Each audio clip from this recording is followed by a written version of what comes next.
Monsieur le Président, Monsieur le Premier ministre, Mesdames et Messieurs les ministres, mes chers collègues. Plus de 2 ans après son élection, le Président de la République n'a toujours pas répondu à cette simple question. Veut-il plus ou moins d'immigration en France? Il n'y répond pas, et son gouvernement non plus, tout simplement car vous êtes incapables de définir une politique migratoire efficace pour la France.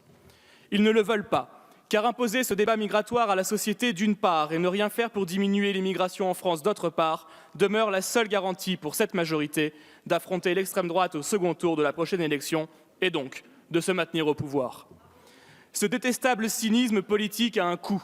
Celui-ci est payé par les citoyens de Calais, de Paris, de Nantes, de Mayotte, tous ceux qui subissent au quotidien les affres de votre impuissance.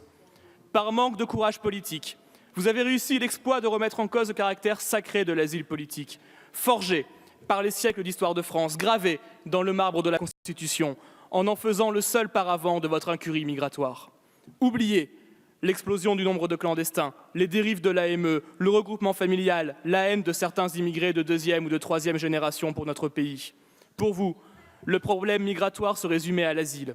Vous en avez d'ailleurs fait une loi qui n'a rien changé puisque les délais d'instruction des demandes restent les mêmes. Pire, pendant 3 mois, vous avez laissé l'OFPRA sans direction.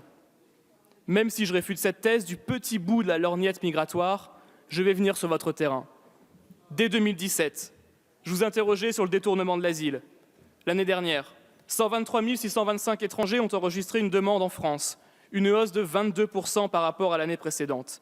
L'année 2019 verra une augmentation de 10% de ces demandes par rapport au plus haut historique de 2018, alors même que partout ailleurs en Europe, les arrivées et les demandes diminuent. Oui, le système d'asile français est malade, mais il n'est pas malade à cause de l'explosion des demandes. Il est malade en raison de votre incapacité à le réformer, préférant subir plutôt qu'agir.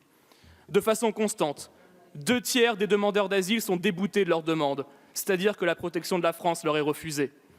Sur ces 90 000 déboutés, 90% se maintiennent en France, transformant l'asile en voie d'entrée vers la clandestinité.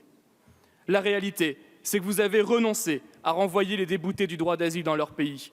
Les éloignements en 2018 furent en diminution de 20% par rapport à 2012. Les obligations de quitter le territoire français exécutées à hauteur de 12% des mesures prononcées. Pire encore, le nombre d'éloignements forcés baisse de 30% entre 2019 et 2018. Votre renoncement à expulser les déboutés est tel que vous avez baissé le budget 2020 de la lutte contre l'immigration irrégulière de 10%, soit 14 millions d'euros en moins. Comme vous n'expulsez pas, les étrangers qui n'ont pas été protégés continuent de squatter les places des vrais demandeurs d'asile dans les centres gérés par l'État, poussant les demandeurs d'asile sous les ponts et les tentes, les jetant dans les mains des passeurs et des réseaux. Les Républicains vous demandent aujourd'hui, solennellement, d'agir pour sauver le droit d'asile que vous mettez en péril par votre manque de courage politique. Il faudra mettre fin au scandale des migrants morts en Méditerranée. La France doit ouvrir des centres fermés dans les pays de transit ou les pays de départ afin d'examiner sur place les demandes d'asile et non plus se répartir la misère au gré des opérations de sauvetage en mer et des comptes en banque des passeurs. C'est à la France et à la France seule de décider qui peut venir sur son territoire et s'y maintenir. Ce n'est pas au réseau criminel de choisir pour le gouvernement, comme c'est le cas actuellement. 15% des demandeurs d'asile proviennent d'Albanie ou de Géorgie.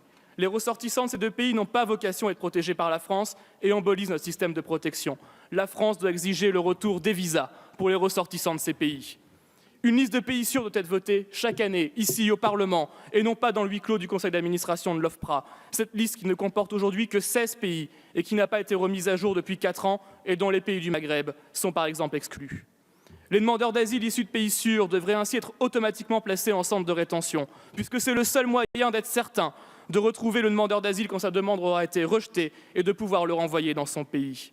En 2018, 60% des demandeurs d'asile en France avaient déjà été déboutés d'une demande ailleurs en Europe. La France n'a pas vocation à être le pays rebond de ceux qui n'ont pas été protégés ailleurs. Et puisque nous vivons dans un espace politique européen de libre circulation commun, avec des règles communes en ce qui concerne les droits de l'homme, nous affirmons que la France ne doit pas examiner ces demandes superfétatoires et nous refusons que les véritables réfugiés payent les pots cassés de votre inconséquence migratoire. Nous demandons aussi qu'une obligation de quitter le territoire français soit prononcée automatiquement à l'encontre de chaque débouté de sa demande d'asile, puisqu'aujourd'hui, seul un débouté sur 2 se voit sanctionné d'une telle mesure. Les éloignements de déboutés doivent reprendre et la pression sur les pays d'origine accentuée. Le Mali qui n'accorde que 8% des laissez-passer consulaires nécessaires au retour des clandestins, alors même que nos soldats se battent sur place pour la liberté du peuple malien. Cela est intolérable et partout où la France contribue au développement des peuples, notre aide publique au développement doit être modulée selon le retour des clandestins dans leur pays d'origine. Par ailleurs, nous devons nous assurer que l'allocation pour demandeurs d'asile ne soit attribuée que si le demandeur est issu d'un pays non sûr et n'a jamais été débouté d'une autre demande. De plus, cette aide ne doit servir qu'aux seuls demandeurs d'asile et non pas à sa famille restée au pays. Pour cela, j'ai déposé une proposition de loi visant à interdire aux demandeurs d'asile les transferts de fonds vers l'étranger. Toutes ces propositions, nous vous les avions faites il y a 18 mois.